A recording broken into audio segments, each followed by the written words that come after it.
بیت المقدس کی سرحد میں حضرت عمر رضی اللہ تعالی عنہ کی سواری داخل ہوتی ہے۔ سواری پر غلام بیٹھا ہے۔ امیر المومنین کے ایک ہاتھ میں سواری کی لگام اور دوسرے میں ٹوٹا ہوا جوتا جھول رہا ہے۔ سواری پر بیٹھا اسلم آہستہ سے سرگوشی کرتا ہوا عرض مسلسل کر رہا ہے کہ آقا، میں اس قابل نہیں، آپ رضی اللہ تعالی عنہ سواری پر بیٹھیے۔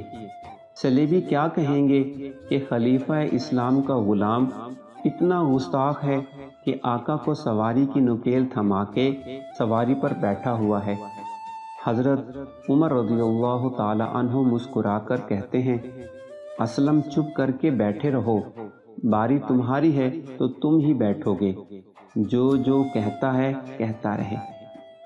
اسلم کیا جانے کہ اس کی یہی گستاخی آج تاریخ کے سنہری اوراق پر نقش انمٹ ہونے جا رہے ہیں۔ اسلم کیا جانے کہ آج اس کا یہ عمل صلیبیوں کے دلوں پر خوف مرگ مسلط کرنے جا رہا ہے۔ فصیلوں پر چڑھے ہوئے تثلیث کے پجاری اس عظیم قافلے کو دیکھ رہے ہیں اور وہ نشانیاں دیکھ رہے ہیں جو ان کی مقدس کتابوں میں درج ہیں۔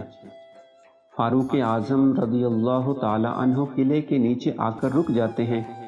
عیسائیت کے برگزیدہ سے راہب آ کر ہاتھوں میں ٹوٹا ہوا جوتا پکڑے عمر رضی اللہ تعالی عنہ کے آگے ڈھیر ہو جاتے ہیں اور گڑ گڑاتے ہوئے کہتے ہیں، اے امیر المومنین، یہ لیجئے اقصی کی چابیاں اور ہمیں معاف کر دیں، ہم آپ رضی اللہ تعالی عنہ سے نہیں لڑ سکتے، کیونکہ ہمارا پوپ اعظم یہ وصیت کر کے مرا تھا کہ اے صلیب کے ماننے والو، میری ایک بات یاد رکھنا، دنیا عیسائیت پر ایک ایسا وقت بھی آئے گا کہ تمہیں تمہاری عروج دنیا پر پہنچی ہوئی شان و شوکت کو قمیض بدن پر لگے 17 پیوند والا عرب کا ایک آدمی للکارے گا۔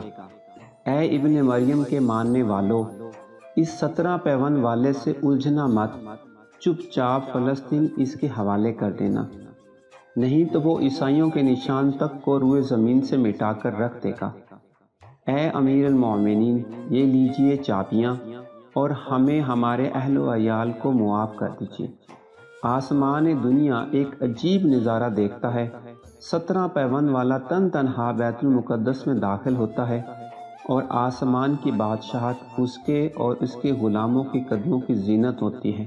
اس عظیم ہستی کو 26 ذی الحجہ 23 ہجری کی ایک صبح کو ایک مجوسی ملعون ابو لؤلؤ فیروس نے حالت نماز میں زہر قاتل میں بھیگے ہوئے خنجر سے ان پر 3 وار کر کے شہید کر دیا، کیونکہ عالم کفر اور عالم خوارج جانتا تھا کہ حضرت عمر رضی اللہ تعالی عنہ صرف تب ہی دنیا سے غافل ہوتے ہیں جب حالت نماز میں ہوتے ہیں۔